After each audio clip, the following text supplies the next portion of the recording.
Good evening, folks, and welcome to another edition of Ice Wolves Insider. And it's Liam Brennan, the hat-trick goal, wins the Credit Union Cup for the LaGrange Ice Wolves. Well, on tonight's program, we'll be talking with Ice Wolves assistant coach Gavin Holcomb. As well, we'll be having our first chat with Ice Wolves newcomers Justin Ducharme and Phil Cliché. And then later on, in our usual From the Stand segment, we'll be chatting with Ice Wolves followers Keith Kratchmer and Daniel Fink. Should be a great show. We'll see you right back.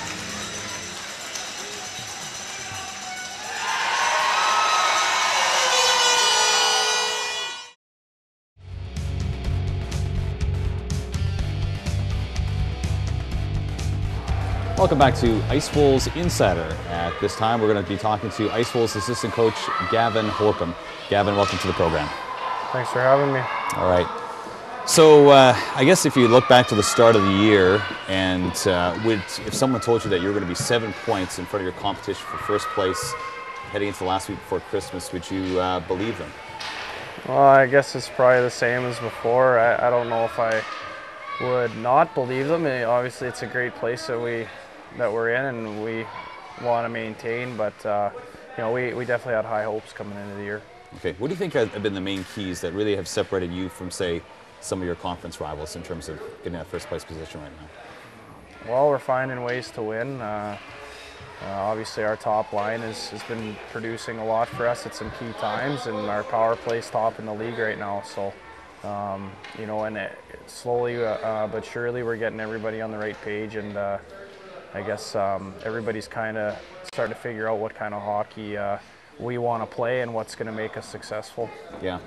And one of the things I've just noticed as a fan myself is just the tremendous backside pressure by the Ice Wolves forwards. I hadn't really, I'm sure it's been there in previous years, but it really seems to be emphasized this year. Maybe just comment on that aspect of your guys' games. Well, we do emphasize a lot on it. It's very noticeable when we're not doing it, and you know, we just try to explain that you know, we're just going to create more turnovers and have more offensive chances the better we're at, you know, coming back. And really, when you're coming back, you're allowing your defense to stay up and force them to dump the puck. Really, you push them into the defense, you know what I mean? So it puts a lot more pressure on them and forces them to make decisions a lot quicker. Yeah. Maybe talk about what it's like to have the luxury of a line like Correa, Linden, Smith, and Eggum on your team. Oh, it's been great. They just click really well. You know, when we need a goal, they've been there. But at the same time, you know, I think some guys get lost in the shadow a little bit. There's been nights when you know, things haven't been totally clicking for those three, and other guys are scoring. So. You know, I think the timing of our secondary scoring has helped a lot too. Yeah, speaking of which, we're going to be talking to a couple of those guys later on, Justin Ducharme, Phil Cliché.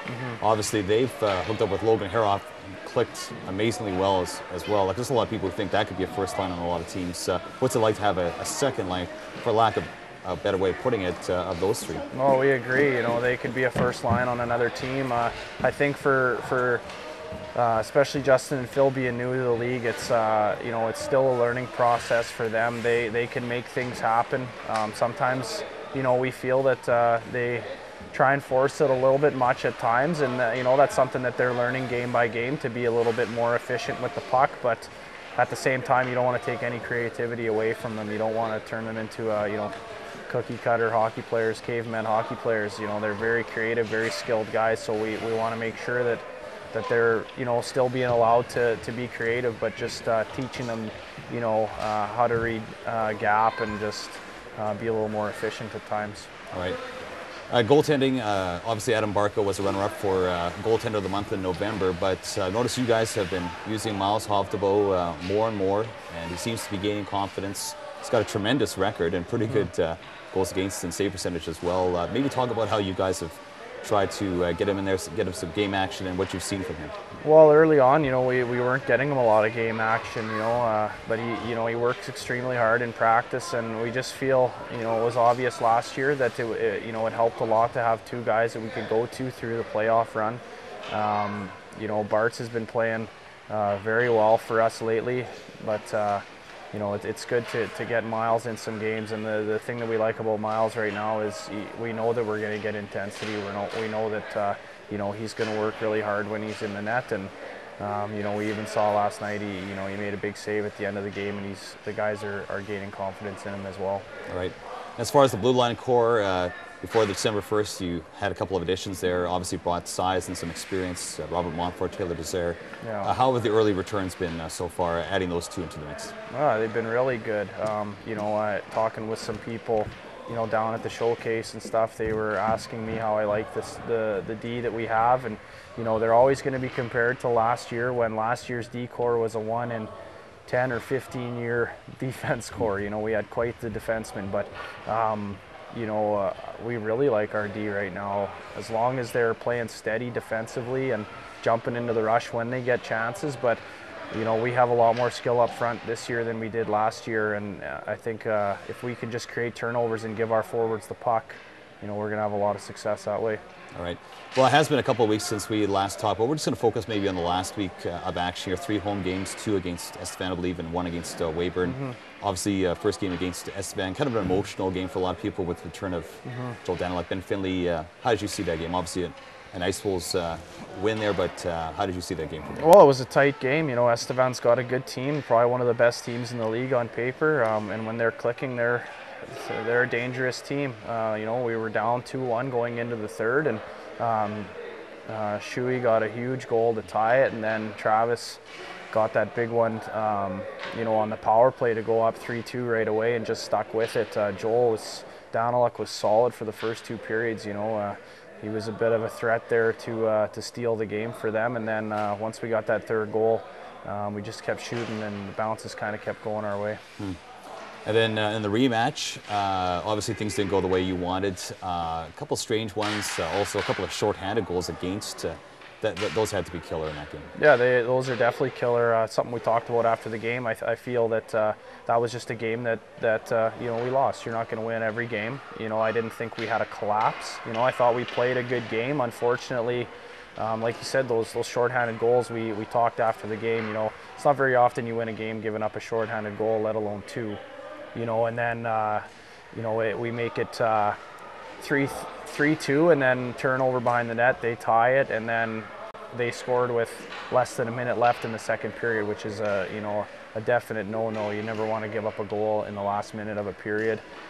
Plus, we took a penalty at the end of the period, which put them on the power play to start the third, and then they scored on that. And you know, just with all those things added up, I didn't think we played a bad game. It's just we lost the mental battle at times, which ended up catching us. All right. And then a really nice rebound effort against the Weyburn Red Wings, a team that's been really coming on as of late in the other conference there. Maybe give us your take on that victory. Well, it was a different Weyburn team than we saw when we were down there. They didn't have either Cowie or Drew George when we were down there, and won 6-0. So we knew we were going to be in for a lot better game. And you know, they're right in the mix with Estevan and Kindersley right now, and I thought we played a good game again yesterday.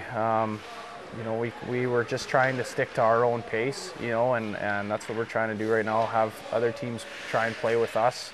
And one thing that we really liked about our game yesterday was the variety of shots we were taking. We took a lot of shots from a lot of different places, and we were pretty unpredictable, even on the power play. And you know, Mark got, you know, the 3 goals for us early on, which was huge, and we kind of just fed off that.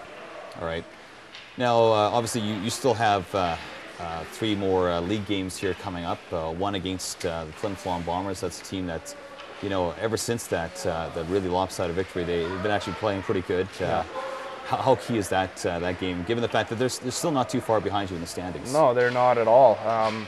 You know, it's a 4-point game again. You know, we can either spread the gap or they get a little bit closer, and it's going to be a war. They've got a good team. They made you know, a couple pickups, and you know, going into the Christmas break, I think if we want to win the next 3 games here, that's a huge one that we have to have, especially them coming in here. So it's one that we're going to have to really be ready for. Yeah. Speaking of the Christmas break, of course, it's going to be a bit of an abbreviated one for you guys, because you guys are playing this exhibition game against the under-17 Swedish team. Yeah. Obviously, a very, I guess, special opportunity to be playing a national outfit like that. You get to be the head coach because Bob's going to be at the World Under-17. Yeah. Maybe give us your thoughts about, you know, is there any way to forecast what's going to come out of this game? I guess you're probably wondering, just like anybody else, what this is going to look like.